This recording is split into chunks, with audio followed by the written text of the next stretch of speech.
Hey, what's up everybody, and welcome to another edition of OVWmania here on Triple Threat Talk for episode 119.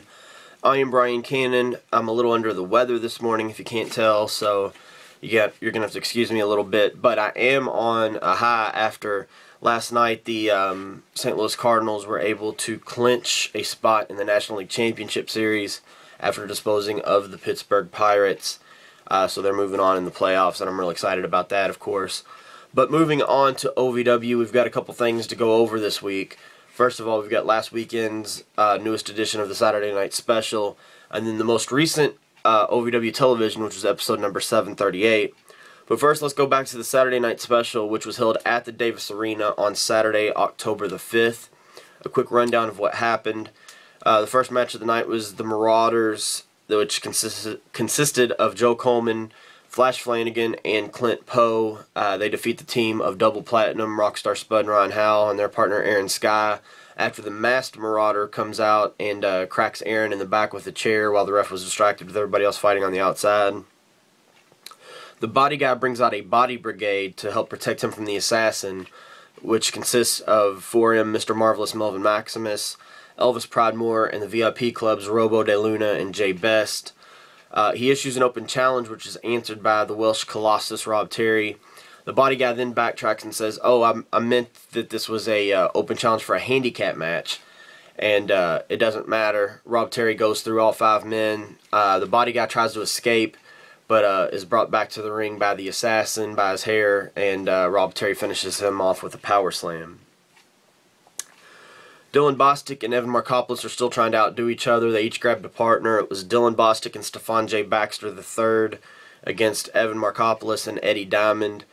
Stefan and Eddie end up turning on them, but they end up, Evan and Dylan, disposing of them out of the ring. And then while Evan has his back turned, Dylan comes back in behind him and rolls him up with a handful of tights to get the victory for his team. Marcus Anthony gets a big win over Jay Bradley. Jay had been trying to take out his leg for the last couple weeks, and Marcus was limping a bit, but was able to take out Jay's knee and kind of get some retribution, making him submit to a figure 4 leg lock. The Miss OVW contest was delayed as Michael Titus was bringing out the participants in the Miss OVW contest. Lady Tapa attacked Holly Blossom from behind and said that was a message to her sister for later tonight. Said it's her ring, her island, and she will walk away as the OVW Women's Champion. Then the television title was on the line, and we have a new OVW television champion as Shiloh Jones is able to defeat the Pope, Elijah Burke. Now granted, the Marauders interfered. They were sent to the back by the referee, but they came running back out again, everyone except for Joe Coleman. And while the ref was trying to get them to the back, Joe Coleman came out behind the Pope from the other curtain, low blowed him, and Shiloh was able to roll him up to get the 3.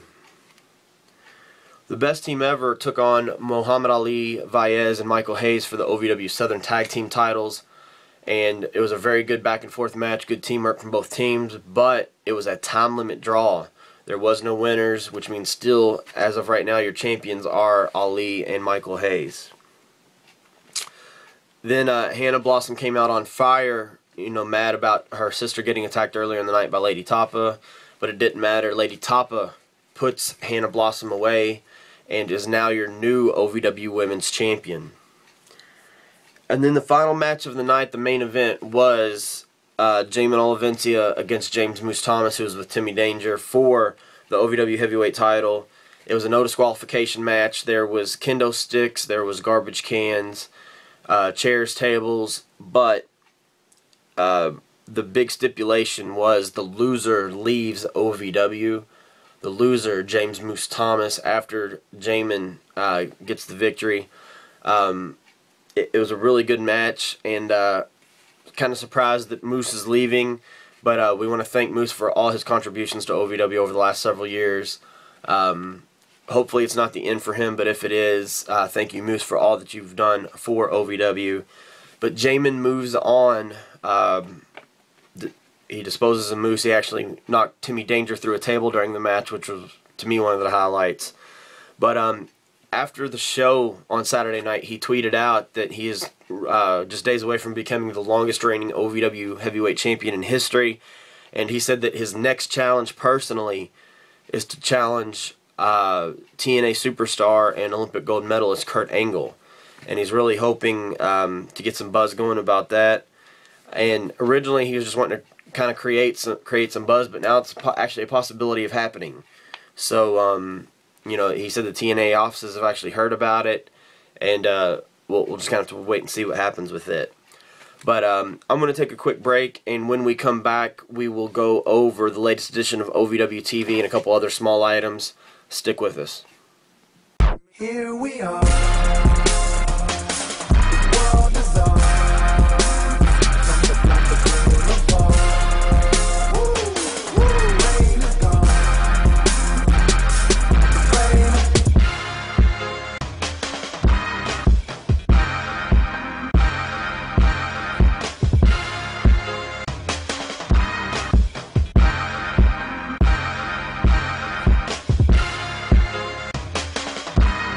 Alright, so now let's go over the latest edition of OVW Television, which was taped Wednesday, October 9th at the Davis Arena.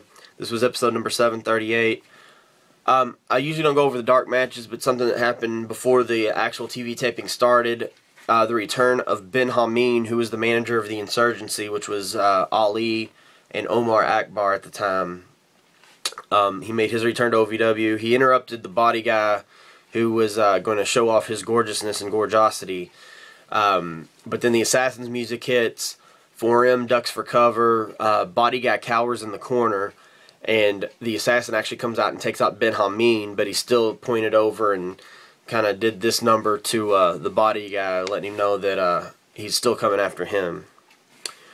As for the main show, Jamin Levencia comes out, and if you watch the show this week, you'll see me front and center behind the ring. I actually had a poster for it, and we tried getting a Jamin Angle chant started, and I had a big pink poster that had "We want Jamin versus Angle," so it should show up pretty well on TV. But he talks about becoming the longest reigning OVW champion in history. He's interrupted, however, by Timmy Danger, who rolls out in a wheelchair and says that he was unprovokingly thrown through a table by Jamin, and he said that this war isn't over yet. And he keeps blabbing, and Jamin finally gets out of the ring and goes after him, but he is then caught from behind by a super kick, and it's the return of Johnny Spade, who then shakes hands with Timmy Danger and rolls him to the back. So Johnny Spade has returned, and Timmy Danger noted that he had someone to face Jamin that Jamin had never beat before with the title on the line. So it'll be interesting to see what happens. It'll be Jamin's next big challenge is if he can defeat Johnny Spade and keep the OVW heavyweight title. In other action, the Furions, the team of Marcus Anthony and Rob Terry, defeated the VIP Club, Robo de Luna and Jay Best. Pretty much a total squash. They finally had the Miss OVW contest. They brought out Jessie Bell, Lovely Lila, Ray Lynn, and Taylor Hendricks. Ray Lynn got distracted by Michael Titus' tie and had to be pulled away by Jessie Bell. Taylor Hendricks then tried grabbing the tiara, and Michael Titus said, "No, she's not the winner," and she screamed and then pouted in the corner. And then Michael Titus announced that the winner of the 2013 Miss OVW was Lovely Lila. Lady Toppet actually came out to the ring as well, because the winner of Miss OVW was also the #1 contender for the OVW Women's title. Taylor Hendricks and Lovely Lila start having a tug of war over the tiara because Taylor thinks it belongs to her, that she should be Miss OVW. Lovely Lila finally pulls it away, but as she turns around after she pulls it away, she gets met with a big boot from Lady Tapa. And then, kind of in a funny moment, Taylor Hendricks grabs the tiara and runs off while Lady Tapa stands over Lovely Lila. Dylan and Evan are still trying to best each other. Dylan Bostic is coaching Aaron Sky, and Evan Markopoulos is coaching Stefan J. Baxter III. And Stefan gets the win over Aaron Sky thanks to some cheap tactics from... there was interference from both guys all through it, but in the end, Evan held down Aaron Sky's legs where he couldn't kick out to help his guy Stefan win the match. Backstage, the body guy and 4M, for whatever reason, are singing "My Heart Will Go On" from Titanic in the mirror. And 4M tries to get the body guy's attention because he looks up in the mirror to see the assassin, and he ducks below the mirror. And body guy then looks up and finally sees the assassin and turns around into a big clothesline and gets assassinated. Hayes and Ali come out and talk about still being the champions, even though the Best Team Ever was close. Best Team Ever comes out and says that the fans were chanting 5 more minutes, but they only needed 2 more seconds and they could have been the OVW Tag Team Champions. Ali then says that they're only the Best Team Ever in name alone because they are still the champions. And they end up saying, you know, how about we do this? How about starting next week we have a best 2 out of 3 series? Whoever wins 2 matches will be not only earn the right to be the Best Team Ever, but will be the OVW Southern Tag Team Champions. So that Best Team Ever accepts, but there's some pushing and shoving, and they end up kind of getting into a little scuffle that has to be separated by the referees. But starting next week, we will see match number 1 in a best of 3 series between Ali and Hayes and the Best Team Ever, Rudy Switchblade and Jesse Goddard. Then the main event of the evening was a tag match. It was the Marauders, Shiloh Jones and Joe Coleman, against the Pope, Elijah Burke, and his partner, Eddie Diamond. The Marauders attacked them before the match, but they're still okay to continue. Pope and EFD get the win, and then they're attacked again by the Marauders. Then Pope grabs the mic and calls them back to the ring and says, "Look, I've got an announcement." He said, I figured something like this would happen, so I got this match scheduled before this match happened tonight. He said next week on the show, the TV title will be on the line. He gets his rematch against Shiloh Jones. And to make sure there's no outside interference, it will be in a steel cage. The Marauders surround the ring and try to attack yet a 3rd time, but this time Pope and Eddie Diamond are able to stand their ground. And Pope gets a hold of Flash's kendo stick, which he renames Little Pope. And he misses Shiloh, but hits all the other Marauders to send them running from the ring. And that was the show. So a big cage match next week between Shiloh and Elijah Burke. The winner is your OVW TV champion. Plus you can expect more between Jamin and Johnny Spade.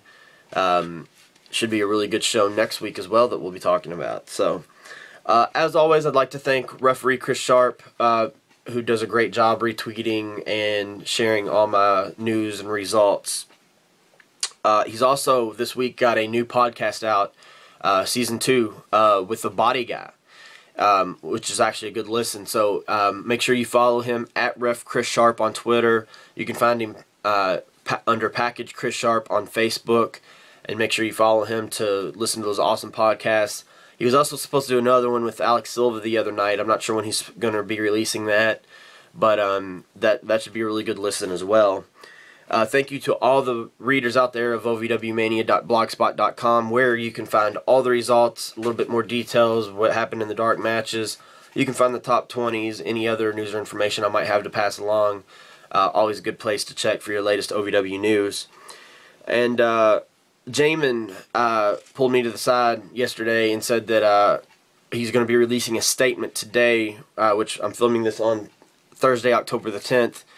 He said he's going to be releasing it today. I'm going to try to retweet it and get it out there. He also wants to try to see if we can get Jamin versus Angle trending during Impact tonight. So we'll see what happens with it. But hopefully we can get that done for him. And that pretty much will do it for this week. So have a great week as always.